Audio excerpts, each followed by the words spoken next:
is it reasonable to assume that if investors want to back a project to bring additional silver supply to the market, that at least using that estimate of $25 plus as a baseline is reasonable? 100%. I mean, this is something, like you say, we've talked about for years.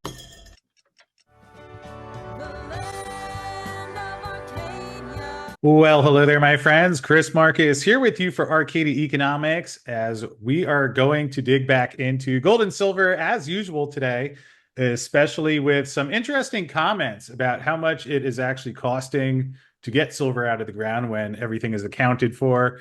Obviously, there are some potential changes coming in Mexico regarding the mining industry that we're kind of nearing that sweet spot in the time zone. So fortunately, to dig into that, as well as the fact that the time has come for the Federal Reserve, joining me again is Steve Cope of Silver Viper Minerals. So, Steve, it's a pleasure to have you back here. As always, how are you doing today, my friend? I'm doing well, Chris, and yeah, thanks for having me. It's always fun. Well, a lot has happened since about a month ago when you were last here with us. And perhaps just to start, before we dig into some silver mining costs, as we are now in September, we're recording in the early afternoon, September 3rd, and we have a gold price of 25.19. Interesting how you see over the past week, there's been a bit of a sell-off, and nice when you have sell-offs and a $2,500 plus gold price. Silver, not quite as strong. We've had down 82 cents now at this point on Tuesday morning at 28.32. And Steve, if you have any thoughts on that or any thoughts on what you're expecting for the rest of the year, but we'll start with the pricing there. Yeah, I mean, it's a lot of it is still the consolidation and holding, these various price points, whether it's, that $30 mark or down to 28. I think you're seeing some of the US here in the banks, and like they're in their short positions and everything else, and so you're seeing some pressure on it before we get these rate cuts that should drive prices higher. Trying to, I think, kind of curb what that jump's going to be, but again, I think both are in a strong position moving forward with what the technical stuff that's happening out there. So I'm not too concerned about the gold or silver price right now. Yes, and you did mention the short position, and for what that is worth, I will pull that one up here. Interesting, because at least at two different sources of data I've seen, the current short position in the gold market, this is for the banks, not the overall commercial category, but looks like we're at an all-time record high as of a week ago. Silver still on the high side, has been higher, but either case, we will leave that aside for now. And I want to play this comment. Obviously, Steve, we've talked for months, I think years at this point, Years. with some of the dynamics of, all right, the numbers we see show a deficit. We see a couple of years ago the declining inventories. Last year was metal coming out of the ETFs. This year, it seems like a lot of the silver has come from retail. So anyway, in terms of meeting that, we've looked at the cost, how long it takes to bring silver online.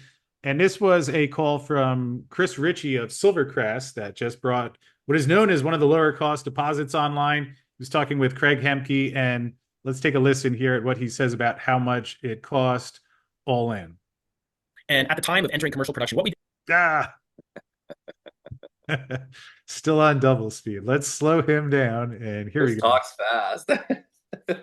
And at the time of entering commercial production, what we did is we said, well, what's the true cost to produce an ounce? Like you mentioned, companies that their stocks aren't doing very well. A big chunk is this is a really difficult industry. It's hard to bring on new supply. We spend huge amounts of capital over long periods of time. And the AISC, or all-in sustaining cost that people typically reference, it's an operating cost of today. It does not include all of the costs, all of the risks, all of the inflation. So what we did is we just started from scratch and we said, what is the true total cost for us to produce an ounce? Right? Pretty basic stuff. Yeah. So it's the cost of the land, it's years of exploration, it's developing the mine itself, it's building the plant, it's putting inflation on our costs. We threw everything, at it and then divided it by how many ounces we have today. And the number we got was over $25 an ounce pre-tax. Okay. So, Steve, obviously there's his comment, and of course, there's a difference depending on which company you're looking at. Again, they're one of the lower cost producers, yet obviously any thoughts you have there, although even more specifically, if Chris Ritchie of Silvercrest is saying that, is it reasonable to assume that if investors want to back a project to bring additional silver supply to the market, that at least using that estimate of $25 plus as a baseline is reasonable? 100%. I mean, this is something, like you say, we've talked about for years. I've tried to highlight this for investors, draw attention to this. The industry's gotten better with the all-in sustaining number versus the old just historic cash cost number, but it's still a number that leaves out all sorts of things. And I've always said, like, look at a company's financials, look at their cash position in a quarter. Companies say, oh, we're producing at these record amounts, and we've got all this revenue and things are great, but then their cash position is going down. Primary silver deposits, and this is again based on why most people here believe silver is going to jump incredibly, is we've got this increased demand, we've still got the historic monetary side of things, but producers haven't made money. They don't make money if they're telling the truth. Their costs are 25, and I mean, like you say, Silvercrest is one of the lowest cost, and here that's one of the first guys running a company I've ever heard that actually comes out, and I think it is the first that's ever said this is our true in all number. The producers have always hit it. They've always changed things. And so for someone to come out and say, and here's a company that's producing underground, targeting high grade deposit, and they're saying our actual cost is this all in. Okay, let's use that as a base case. So if $25 silver is what it takes in a jurisdiction that's cheaper than most jurisdictions in the world, and this is what it takes, then yeah, this is why we need $30, $40, $50 silver to even start thinking of bringing some of the other primary silver deposits around the world into production, because for a company to actually make money on them, that's what it's going to take. And so yes, 100% use $25 the base case, use a higher number on a lot of the primary silver deposits. But in its comments I've made in the past, it's why the primary silver producers became gold companies. Pan American Silver is now 70-80% gold production.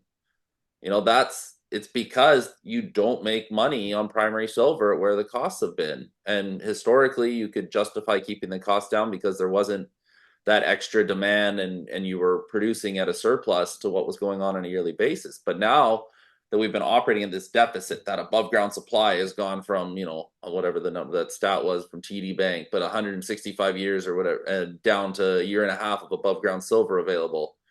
As solar panels are using double the amount of silver, as electric car and all these different electric components and the infrastructure, everything's needed for silver, drives this demand. It does not make sense for silver prices to be where they're at because it's not economic to produce. And so you need dramatically higher prices to drive these companies to,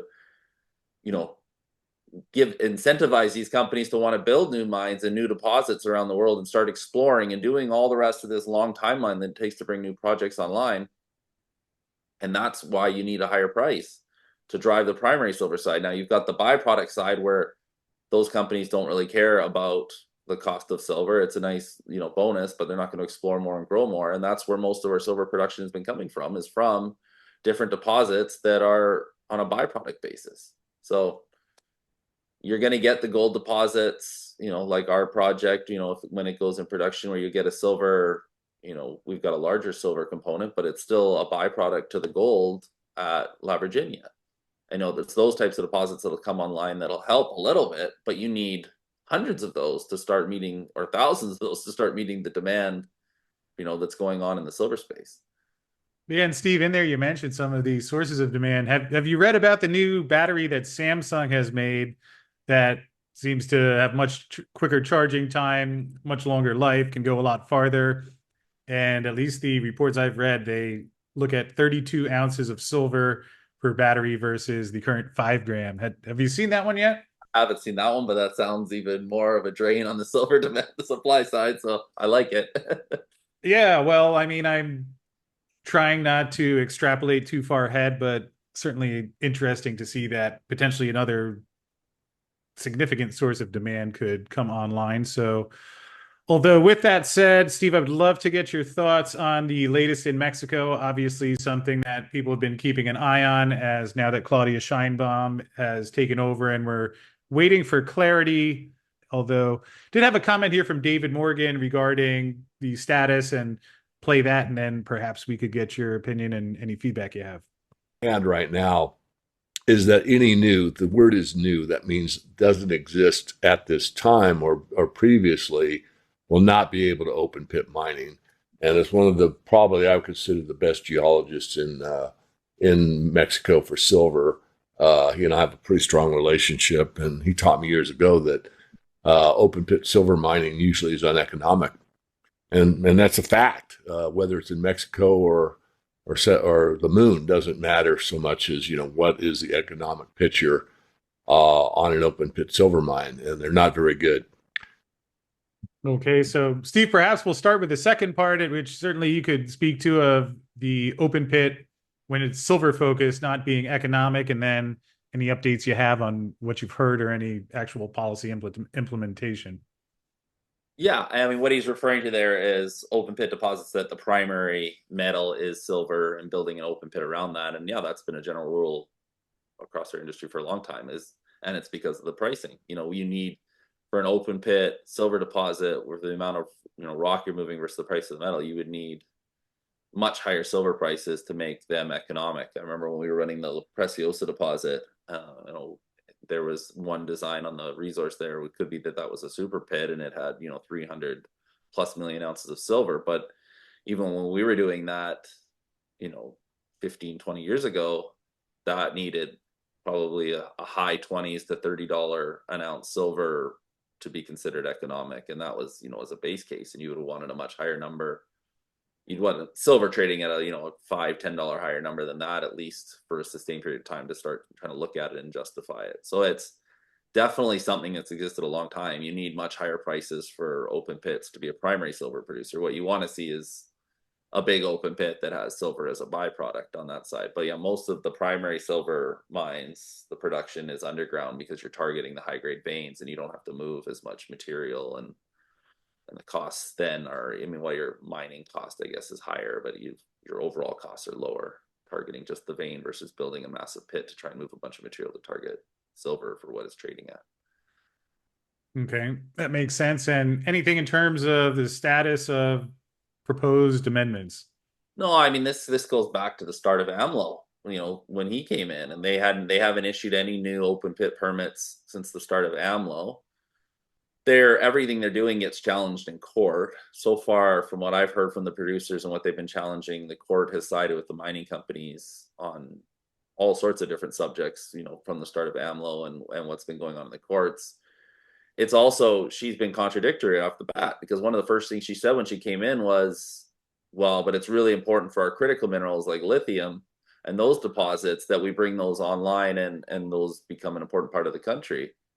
Well, every lithium deposit in Mexico needs to be an open pit deposit. You cannot economically, you're not going to be able to target those in an underground situation for the host rock and the types they are. They all have to be open pit deposits. So this is continuing on. This is AMLO's bills. I mean, she doesn't take over officially till December. So this is still his stuff that's passing through as part of, and the lower courts are passing it. But again, I mean, it's going to have to change, and even some of the stuff that she's saying need to change it, because she's saying they want to bring the lithium deposits online and they need to be open pitted. So I'm not sure. Well, we're standing and watching, and it's obviously frustrating. And even members of their own party, like the governor of the state of Sonora, is challenging them in court, because it's just crushing Sonora's GDP. Some of the existing open pit mines there in the state's known for open pit heap leach operations. They're out of minerals, they're out of ore, and shutting down, and you're not bringing on those new mines to replace them that the state's known for, with these other open pit heap leach deposits that are ready to go. So it's hurting that state. It's the #1 industry, or it was. It may not be for a while, as different mines start shutting down and lowering their GDP and everything else that the state of Sonora is producing. And he's challenging in the court, and he's a member of that party, and because it's hurting the state so much, taking that stance. So again, there's lots of different angles that are challenging that government. it's a waiting game. I certainly haven't heard anything about nationalizing. That hasn't been the intent. I haven't heard the government on that side saying we're going to take over and start, you know, 'cause one, it would be a disaster. They don't have the people in place. Their own people have said, you know, that run the various groups, that they're not equipped to do anything for the mining companies. It's the foreign companies coming in, or some of the large existing, you know, in-country operations that are responsible for all the exploration and running these mines. And there's no one outside of that that's equipped to take over and try and nationalize it or do anything. So there's been pushback even from their own people saying there's not even a hope of that happening. And that started at a small scale. There was talk at one point of them wanting to kind of nationalize and force you to use certain groups for drilling in that, and the groups that they were talking about said we couldn't even do that. So that there's been pushback on a lot, and doesn't seem to have any legs. But the open pit ban has been kind of the mainstream issue, but it's been going on for years. They haven't issued any new permits, so we'll see what goes on that front. If she wants to achieve some of her, you know, goals of going green and producing some of those critical minerals that are already classified as critical minerals, then she's going to have to look. They're going to have to look in the mirror and say, well, we need open pit mining because it's not possible to do it underground. So we'll see what happens, but it's definitely been a long process and a bit frustrating in Mexico, listening to politicians that don't really understand mining or what they're talking about continue to say things. Well, I mean, it's fascinating. It certainly does add to this overall storm where you have all these various different forces, which I guess we'll see how it evolves ultimately. But I mean, all heading in a direction that does not seem to indicate a significantly lower silver price 10 years from now. And Steve, just in case anyone is hearing from you for the first time, I mean, it'd be one thing if I'm saying this, but you have been involved with permitting and Mexican government. Could you just mention your background of the involvement that you've had? So this is not speculation, but coming from your experience. No, I mean, obviously from an exploration side, we've been working in the country for decades, you know, as a group, even longer, but myself, close to around 20 years now, predominantly in Mexico. And permitting's never been an issue on an exploration side. Even, you know, we're fully permitted to drill with the environmental people in Sonora. We've got all our drilling permits in place, and those were issued this year. So it's not something on the exploration side that's been an issue or been anything that they're stopping. The only thing we've dealt with or seen kind of as an industry is this ban on new open pit permits. And it's not officially a law. Like you say, that it went through their lowest level of their Congress, but again, will be challenged. You know, that's going to be challenged by the bigger companies in court as well, the legality of it and what they can do or are going to do moving forward. But I think there's going to be some form of education at some point. They're going to open their eyes and realize that they need open pit mining. And in a lot of these cases, in a lot of these states like Sonora, where you're out in the middle of the desert, in the middle of nowhere, you're not causing any sort of environmental issues on it. It's one thing if you're talking about, you know, jungles in the south of Mexico that, you know, again, I agree, probably shouldn't be open pit mining, but there's a lot of area in Mexico that's known for it, and it's the perfect settings for it. Whether, you know, one, because you don't have a lot of communities around, it's, you know, barren and desolate and spaced out, and you don't have a lot of environmental concerns of any sort in those areas. So it's perfect for that, and it's why the state of Sonora, with temperature and setting, is the best in the world for open pit heap leach mining. But there are other states that are, you know, Durango State, there's Chihuahua's got great open pit potential in mines, that deposits that should become open pit mines. And so again, there's going to be a lot of pressure from different states to promote and try and, you know, bring these things on, because these are companies that are going to pay a lot of taxes, and they're improving the lives of locals and the communities in the area and creating new jobs. And there's a lot of demand for it, and the communities are behind it, at least in the states that we've operated in. So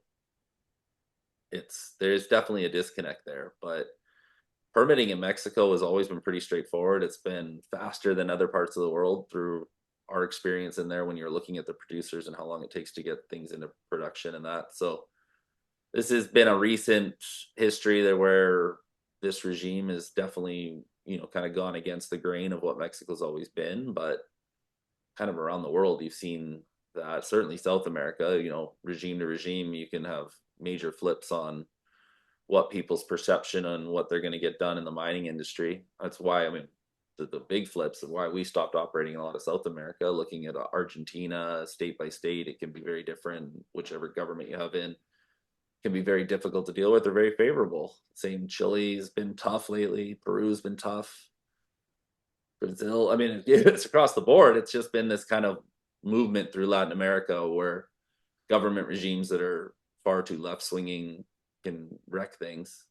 And we're sitting there right now with a left regime in a country that's got, you know, the longest history of mining in the world and #1 silver producer and very reliant on mining. And there's been a lot of pushback here more than in those other Latin American countries to not go down the path that Chile and Peru and some of these other places have gone. So there's a temporary, they haven't been issuing permits. There's not an official law in place or anything along those lines. Like they say, the first reading passed the first level of Congress. But again, there's a lot of challenges of the legality of all of those things. So we'll see moving forward what happens. I'm certainly optimistic that things are going to get change and get better moving forward. But if not, I mean, our deposit, we modeled our resource after an open pit in our case, but you could certainly model a very robust underground resource at La Virginia as well, and just target the high grade breccia structures that produce quite spectacular gold and silver numbers. So we're certainly prepared as a company to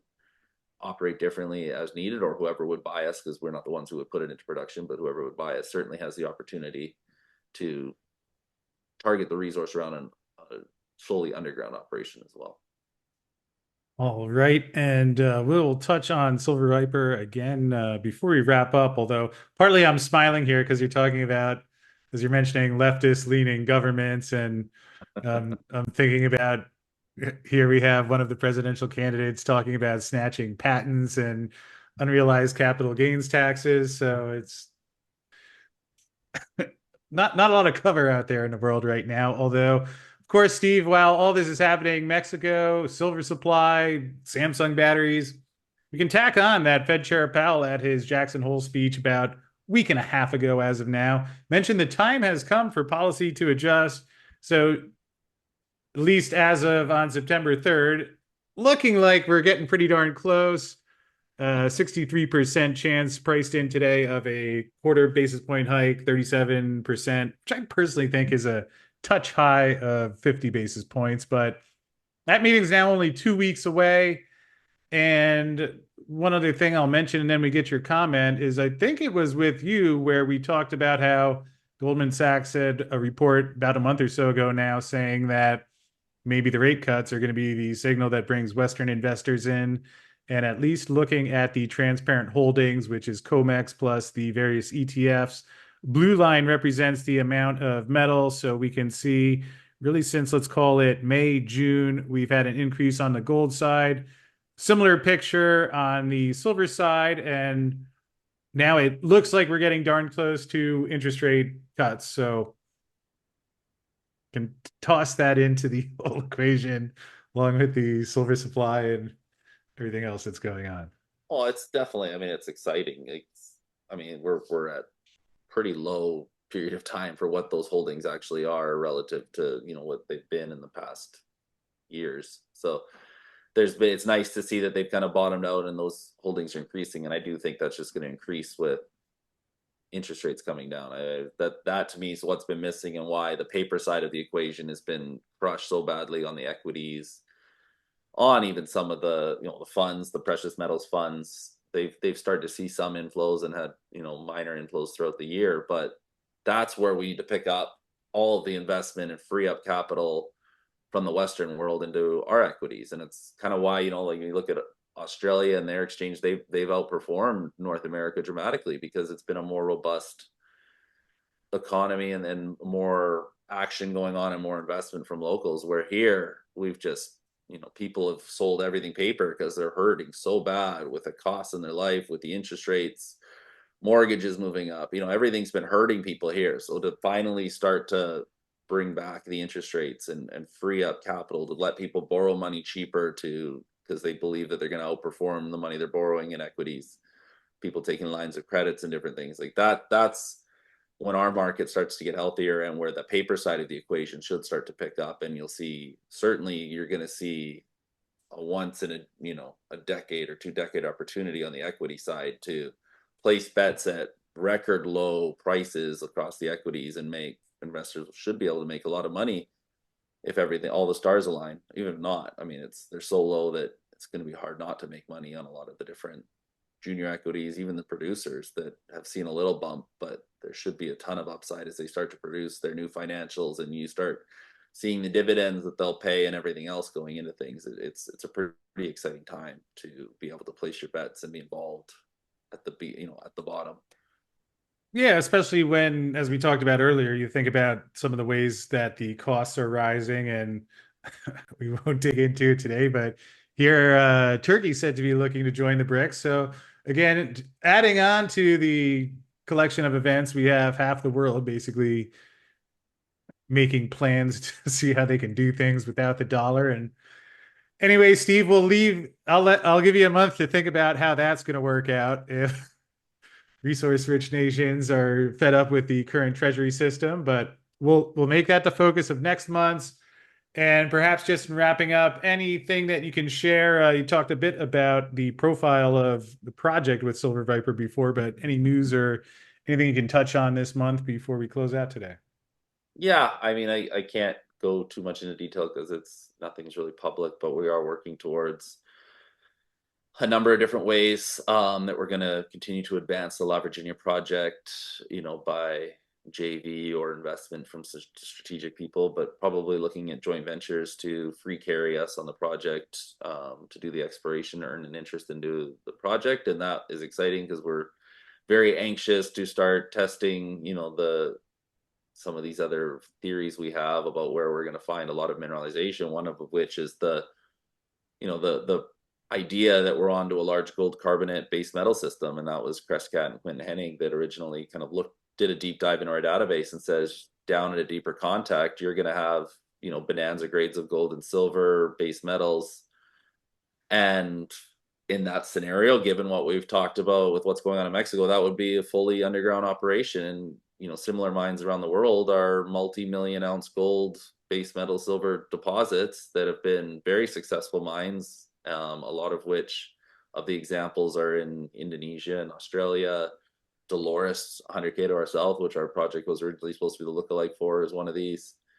And so that's one of the big highlights and exciting things that we've just been dying to test and should be testing here hopefully later this year. And if that can hit, then who cares about an open pit ban in Mexico, because it becomes a very exciting deposit that would be very robust and large and be attractive to any of the major mining companies to get involved with if we can prove up that theory and a project of that size. So there's lots of potential on this project. Most of this project, if it wasn't for our discovery at El Ruby, would be an underground style mining given the topography. But El Ruby, and you can kind of see it in the background there through the words, there's a 2 kilometer by 2 kilometer long flat plateau, and just in a state that was known for open pit heap leach mining, and we found broad disseminated gold and silver next to our very high grade structures.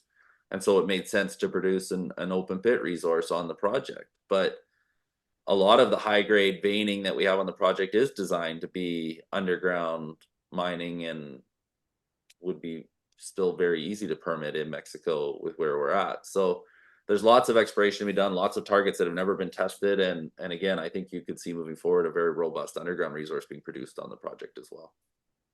Well, I know you are excited to get moving forward on that, and good to hear that things are progressing. Sometimes, obviously, I know we want things to happen yesterday, but appreciate you sharing what you can. And Steve, just in wrapping up, maybe you could let people know the best way to reach you if they'd like to have a follow-up conversation or find out more. Yeah, all the information's on the website under that contact tab. You can write us at info@silverviperminerals.com. Alicia, myself, will get back and we can set up. We're always happy to jump on a phone call or set up a video call. I know Chris has been kind enough to set up some video call with some of your subscribers and people that follow the videos, and it's been great to chat and talk and fill people in on what's going on. Beyond that, yeah, just the phone numbers on the website, everything we can be reached out to, but more than happy to chat and talk with anyone if they're interested. All right, Steve. Well, I appreciate it as always, and certainly some interesting things happening that will unfold when they do, but always good to get your insight, especially being very close to a lot of these developments and helpful for me, hopefully helpful for everyone watching at home. Sure appreciate you all being here as well. And we'll wrap up for today and look forward to seeing you again next month, Steve. Thanks, Chris. Always a pleasure.